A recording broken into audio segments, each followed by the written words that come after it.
छान झालं सगळं. काय मग संपदा, काय तयारी वगैरे झाली का? तयारी कसली? अरे म्हणजे तुझं आता ठरलं ना एवढं सगळं छान, तर मेहंदी कपडे काय घेणार असं ठरलं की नाही? अजून असं काही नाही ठरवलंय, बघू आपण. बघू म्हणते ती, तयारी नाही केलीस तू?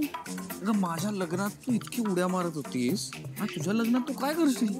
अरे उड्या काय, तीच घोड्यावर बसून यायचं नाही. जास्त नका बोलू तुम्ही दोघं. बघा किती त्रास द्यायला लागले. समोर बोलत रे काय त्रास देतो आशुला? ऐका जरा भाऊंचं ऐका. शिवा तू पण त्याच्या नादाला लागून त्रास देतेस. चौकशी बरं तुझी खरंच तयारी झाली नाही?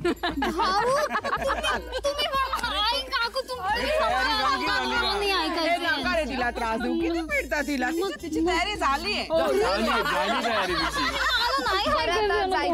काय बालिशपणा सुरू आहे तुमचा? कीर्ती काय बालिशपण आहे हा? अगं गंमत आहे ही सगळी, आणि तुझी पण बहीण आहे ना ती, तू पण सामील हो ना यात. आई मला नाही करायची आहे गंमत, प्लीज चला आता. बरं नाही आता बालिशपणा जाऊ दे. ऑन अ सिरियस नोट, काकू तुझं लग्न झाल्यावर तू रडणार नाहीस ना अजिबात? असं कसं रे, तुला वाईट वाटणारच वाटणार ना, वाईट वाटेल. काय बोलतो सासू? जस्ट म्हणतोय तिचं लग्न झाल्यावर तू काही हे नाही करणार.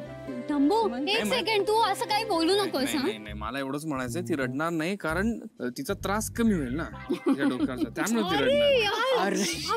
मी त्रास देते का तुम्हा सगळ्यांना? पण मला रॉकीसाठी वाईट वाटतंय, तो बिचारा आहे, त्याला किती त्रास होतो. एक सेकंड. ही जी माझी वहिनी आहे ना, हिला जेवढा त्रास झाला त्याच्यापेक्षा थोडा कमी त्रास होईल. पण रॉकी गोड आहे ग माझा, बिचारा आहे ग, साधा नाही. एकदम साधा त्याला तू गुंडाळलेस. अगं मला कळतंय, पण जास्त त्रास देऊ नको आमच्या रॉकीला, ठीक आहे ना? तुम्ही जा, मी रॉकीलाच त्रास रॉकीची दया येते मला.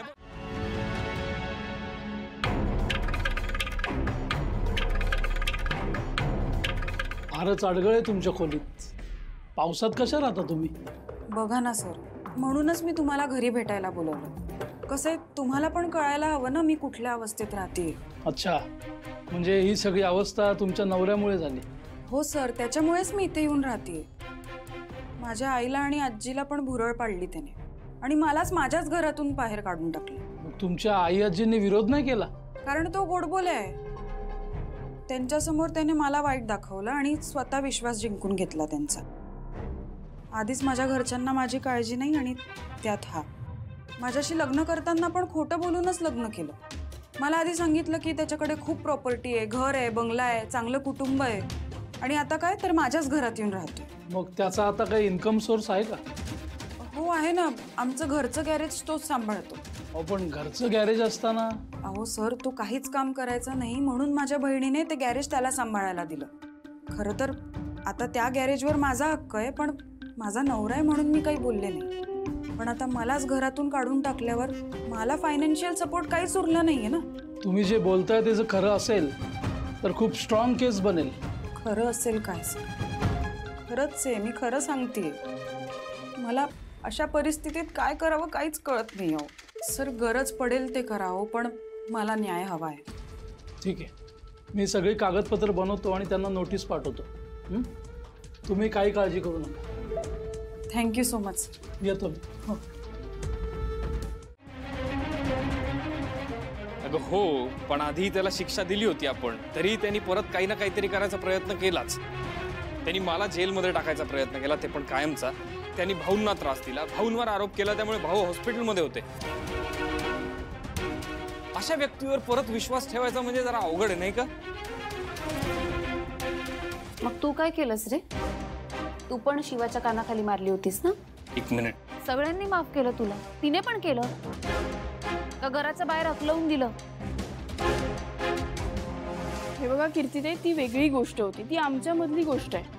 आणि तुम्ही हे विसरताय का की सुहास भाऊजींनी केवढा त्रास दिलाय घरच्यांना? ते तुमच्या लक्षात येत नाहीये का? नाही विसरलीये मी. आई तू सांग मला. अगं एक अनाथ मुलगा आपल्या घरी आला, स्वतःचं अस्तित्व निर्माण करण्यासाठी प्रयत्न करत होता. खूप मार्ग चुकला त्याचा, पण हेतू चांगला होता ना? हो हो हो हो, ते असेल सगळं, पण त्याने दगा दिलाय घरच्यांना, हे विसरताय का तुम्ही? हो मिळाली ना शिक्षा, आता काय फाशी देणार त्याला? आज सुहास नसताना तर आई आणि भाऊच्या जीवावर बेतलं असतं, नसतं बेतलं का? त्याने स्वतःच्या जीवाची नाही पर्वा केली, त्यांना वाचवलं. केली का पर्वा आई? बोल ना. मला माहितीये तुम्ही आशू आणि शिवासमोर काही बोलणार नाही, पण माझ्या नजरेत माझा सुहास परत आलाय आता. त्याला स्वतःसाठी कधी काही मागता आलं नाही म्हणून चुकीचे निर्णय घेतलेत त्याने, पण त्याची शिक्षा सुद्धा मोठ्या मनाने स्वीकारली आहे त्याने. हे बघ कीर्ती, असा तडकाफडकी निर्णय घेऊ नकोस तू. कीर्ती अगं आपण यावर शांतपणे बोलू ना. अगं बऱ्याच गोष्टी झाल्या आहेत. हो मग मी सुद्धा खूप विचार करूनच बोलते काकू. मी नाही राहू शकत आहे त्याच्याशिवाय. आता निर्णय तुमचा आहे आणि आज रात्रीत काय तो निर्णय घ्या.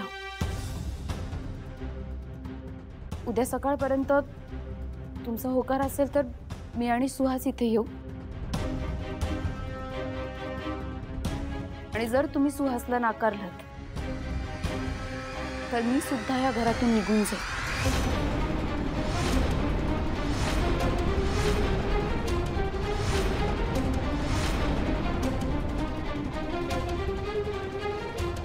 डब्बा देतेस ना काकू?